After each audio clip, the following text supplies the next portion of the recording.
खान साहब, बड़ी अहम डेवलपमेंट है। इमरान खान साहब ने जो आज कहा है कि वो फ़ौज से बात करने के लिए तैयार हैं और फ़ौज अपना नुमाइंदा मुकर्रर करे। क्या आप ये समझते हैं कि एक स्ट्रैटेजी चेंज हुई है इमरान खान साहब की, तहरीक इंसाफ की? और वो पहले भी कहते थे कि मैंने सिर्फ और सिर्फ इस्टेब्लिशमेंट से बात करनी है, लेकिन अब इतना डायरेक्टली कहना कि कोई नुमाइंदा मुकर्रर हो क्या कोई तब्दीली, वाज़ेह तब्दीली हुई है? कोई इशारे मिले हैं फ़ौज की जानिब से? मैं कुछ नहीं कह सकता, मुझे कोई इस मामले में इल्म नहीं है, लेकिन मैं नहीं समझता कि वो फ़ौज से कोई बातचीत करना चाहते हैं। वो ये सिर्फ ये चाहते हैं कि फ़ौज अपना काम करे और सियासत में मुदाखलत न करे। खान साहब, बिल्कुल उनका ये कहना तो दुरुस्त है, लेकिन ये उन्होंने कहा नहीं है। उन्होंने कहा है कि मैंने कभी फ़ौज के ऊपर तनकीद नहीं की और मैं ये चाहता हूँ कि उनसे बात हो, लेकिन फिर उनसे ये पूछा गया कि क्या आप मोहसिन नकवी साहब के साथ बात करेंगे अगर वो उनके नुमाइंदे होते हैं, तो उन्होंने कहा मोहसिन नकवी साहब के साथ मैं बात करने के लिए बिल्कुल तैयार नहीं हूँ। तो इसका मतलब ये है कि सियासतदानों से तो वो बिल्कुल बात नहीं करेंगे, सिर्फ करेंगे तो वो इस्टेब्लिशमेंट से बात करेंगे। देखिए, इस्टेब्लिशमेंट का तो सिर्फ यही इस हद तक रेलेवेंस है कि आप क्यों पार्टीजन हो रहे हैं, ये आपका काम नहीं है। आइन कहता है कि आपका काम सिर्फ मुल्क का दिफा है और आप उस पर अपने आप को फोकस करें। आप सियासत में किसी तौर भी मुलविस ना हों, और ये आपके आइनी रोल के भी ख़िलाफ़ है। आइन में जब आप एक कसम उठाते हैं, जो ओथ लेते हैं, उसमें आप कहते हैं कि मैं किसी किस्म की भी सियासी एक्टिविटी में हिस्सा नहीं लूँगा। उनका मतलब यही है कि हम आपको कहना चाहते हैं कि आप जो आइन में आपके लिए कहा है और जो आपने आइन के तहत ओथ ली है, आप स्ट्रिक्टली उसी को अबाइड बाई करें और सियासत में हिस्सा ना लें। सियासत में हम अपने मामलात को सियासी तौर पर आइन के और कानून के मुताबिक तय करेंगे। खान साहब, बिल्कुल आप जैसे जो डेमोक्रेट हैं वो ज़ाहिर है हमेशा से इसके ऊपर बात करते रहे, लेकिन इमरान खान साहब के ऊपर तो इल्ज़ाम है कि उन्होंने इस्टेब्लिशमेंट का कंधा इस्तेमाल भी किया और उसके बाद अब भी वो कह रहे हैं कि पहले वो कहते थे कि न्यूट्रल जानवर होते हैं, यानी हुकूमत के साथ फ़ौज को होना चाहिए। अब वो कहते हैं कि न्यूट्रल हो जाए, फिर वो कहते हैं न्यूट्रल तो गैर सियासी होता है। तो क्या आपको लगता है कि क्लैरिटी नहीं है, कन्फ्यूजन है तहरीक इंसाफ के बानी के पास, इमरान खान साहब के पास, या बाय स्ट्रैटेजी वो ये बात कर रहे हैं कि फ़ौज जो है वो न्यूट्रल हो जाए? देखिए, मैं समझता हूँ कन्फ्यूजन अब नहीं है, पहले होगा लेकिन अब नहीं है। अब काफ़ी इस मामले में क्लैरिटी है कि फ़ौज का सियासत में कोई रोल नहीं होना चाहिए। लेकिन फिर वो बात भी सिर्फ और सिर्फ इस्टेब्लिशमेंट से करना चाहते हैं,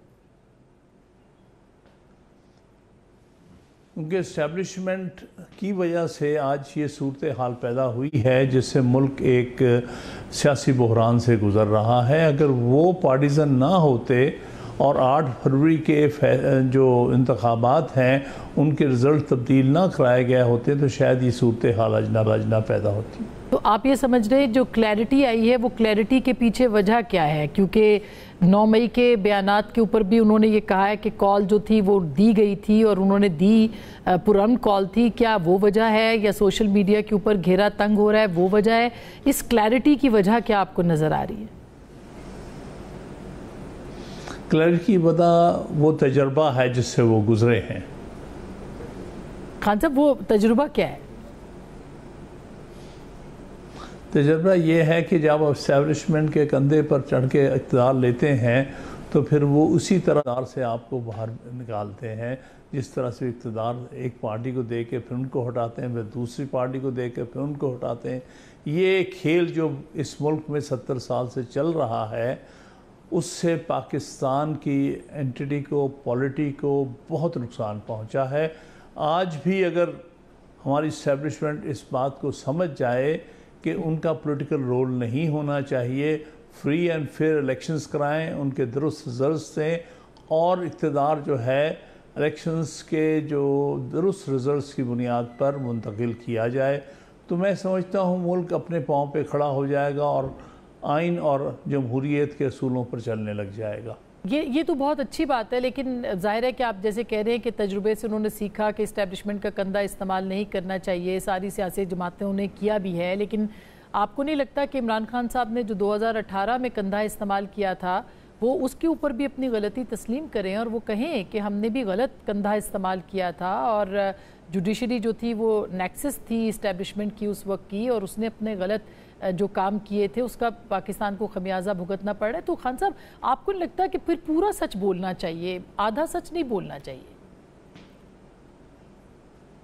देखिए, मैं समझता हूँ कि सारी बात बड़ी वाज़े होती हैं तारीख़ में।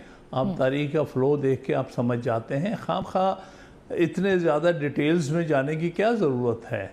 क्यों आप चाहते हैं कि किसी को बारहा इस किस्म की बातों में मजबूर किया जाए? जो मामला आपके सामने जिस तरह चल रहा है, जो रवैया है, जो आज मैंने आपको एक्सप्लेन कर दिया है, मेरे नज़दीक तो वो काफ़ी है, जामे है। समझदार लोग समझ जाते हैं क्या बात हुई है और क्या बात की गई है।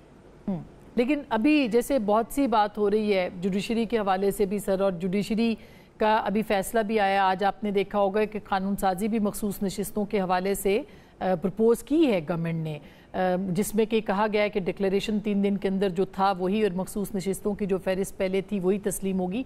इसका मतलब ये है कि जुडिशरी जो है उसके अहकामात को हुकूमत मानने के मूड में नहीं है। तो फिर आपको एक और तसादुम नज़र आता है कि वो उस तसादुम की तरफ जो है वो बढ़ा जा रहा है? बिल्कुल, ये हुकूमत क्योंकि नाजायज़ तौर पर हुकूमत कायम की गई है, हारे हुए लोगों को जिता कर उनकी हुकूमत बनाई गई है, तो वो अपने आप को इक़्तिदार में रखने के लिए हर हथकंडा इस्तेमाल करेगी। जो लेजिस्लेशन की शक्ल में वो करने की कोशिश कर रहे हैं बिल्कुल नाजायज़ है, उससे मुल्क को बहुत बड़ा नुकसान होगा। उनको चाहिए कि जो सुप्रीम कोर्ट की जजमेंट, जो सुप्रीम कोर्ट की डायरेक्शन, उस पर मनोअन अमल किया जाए। यही एक रास्ता है आईनी अमलदारी को आगे लेके जाने का। लेकिन आपको ज़ाहिर है कि हुकूमत कहती है, आपने भी थोड़ी देर पहले इरफान सिद्दीकी साहब को भी सुना होगा, इससे पहले ख्वाजा आसिफ भी कह चुके हैं कि मुज़ाहमत करेंगे, आखिरी हद तक जाएंगे, और वो तस्लीम नहीं करते तो फिर आपको खदशा है कि सिस्टम भी डीरेल हो सकता है? ये डीरेल करने की पूरी कोशिश कर रहे हैं क्योंकि इन्हें पता है कि ये हम इलेक्शन हारे हुए हैं। किसको नहीं पता ख्वाजा आसिफ साहब डार की वालदा से बुरी तरह हारे हुए हैं 28,000 वोट का से, और वो किस मुँह से कहते हैं कि मैं मुंतखब MNA हूँ। ये एक एग्ज़ाम्पल दे रहा हूँ, इस किस्म के बेशुमार एग्ज़ाम्पल्स। तो आप क्यों नहीं चाहते कि ट्राइब्यूनल्स अपने काम जो हाज़र जजों पर आगे लेके ना जाएं? आप क्यों लेजिस्लेशन करते हैं कि रिटायर्ड जजेस को इलेक्शन कमीशन जो है वो मुकर्रर करे? क्यों ना हाई कोर्ट अपने जजेस को इस काम के लिए मुकर्रर कर सके? तो हर चीज़ नज़र ये आ रही है कि वो आइन के दायरे से बाहर निकल कर, जमहूरियत के असूलों से बाहर निकल कर सिर्फ अपना इक़्तिदार कायम रखने के लिए करने को तैयार हैं। लेकिन आपको लगता है कि ट्रिब्यूनल्स जो है वो कायम हो जाएंगे, और जो ख़तरा या खदशा ख्वाजा आसिफ साहब ने जाहिर किया कि अक्टूबर में सरगोशियाँ हो रही हैं कि जो इलेक्शन का ऑडिट है वो हो जाएगा और कलअदम करार दिया जा सकता है इलेक्शंस को, ये खदशा मौजूद है अपनी जगह पे इस वक्त? आपको भी ऐसा महसूस होता है? जी, खदशे की बात नहीं है, ये तो एक इंसाफ की बात है। ये इलेक्शन का ऑडिट होना चाहिए। मैं ये नहीं कहता हूँ कि कल हो जाए, हो सकता है ये ट्राइब्यूनल्स इस नतीजे पहुँचे कि फ़लाँ नशिस्तों पर गलत काउंट हुई है और उसके नतीजे में दुरुस्त काउंट ये थी, और इसलिए जो सही माने में मुंतखब आदमी है उसको डिक्लेयर कर दिया जाए मुंतखब शुदा। और वही एक चीज़ है जो करने वाली है, जो ऐन कानून और आइन के मुताबिक होगी, जिससे ये खौफज़दा है। ये इनमें सरसीम की क्यों पाई जाती है, क्यों हवास बाख्ता हो रहे हैं? हालांकि वो तो इंसाफ पर मबनी एक फ़ैसला है। उन्होंने कहा जी जो जिसकी नशिस्तें उसको मिल जाए और उसी तनासब से मिल जाए, तो इससे क्यों आपको, तो आपकी तनासब से मिली हुई है नशिस्तें, आप क्यों घबराए हुए हैं? आप क्यों नहीं चाहते? क्योंकि आपको सब कॉन्शियस आपको है कि हम किस तरह से गलत काउंट ऑफ वोट्स की वजह से हम आज अपने आप को कामयाब डिक्लेयर करके हुकूमत में बैठे हैं। ये इनको पता है, उनके चेहरे बता रहे हैं। ये मैं जिस दिन पहले दिन आपके सामने है 8 फरवरी, उस दिन ये विक्ट्री स्पीच करने के लिए आ रहे थे। आपको याद होगा कि वो फिर 3-4 घंटे फिर आखिरकार उन्हें एहसास हो गया कि हम इलेक्शन हार गए हैं।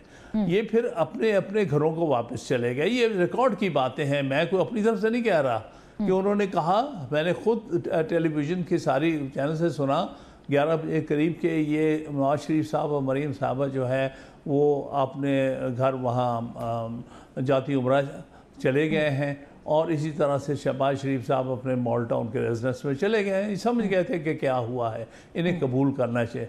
अगले दिन जो नताइज तब्दील करने के बाद ये किस तरह से अपने आप को विक्ट्री क्लेम करने के लिए, उनके चेहरे बता रहे थे कि भाई हम हारे हुए हैं लेकिन हम अपने आप को जीते हुए कहना चाहते हैं। तो ये तो तारीख का एक बहुत ही बड़ा अलमिया है और जो सारी कौम ने देखा, आपके ख्याल से ये चीजें छुप सकती हैं तारीखी तौर पर? बिल्कुल, लेकिन हामिद खान साहब ठीक, लेकिन इसका मतलब अक्टूबर की डेट या जो हुकूमत कह रही है सरगोशियां, क्या इस बात का इंतज़ार है कि काजी साहब चीफ जस्टिस के तौर पे बतौर चीफ जस्टिस हट जाएंगे तो उसके बाद उम्मीद जो है वो वाबस्ता की जाए और कुछ ऐसा हो जाए?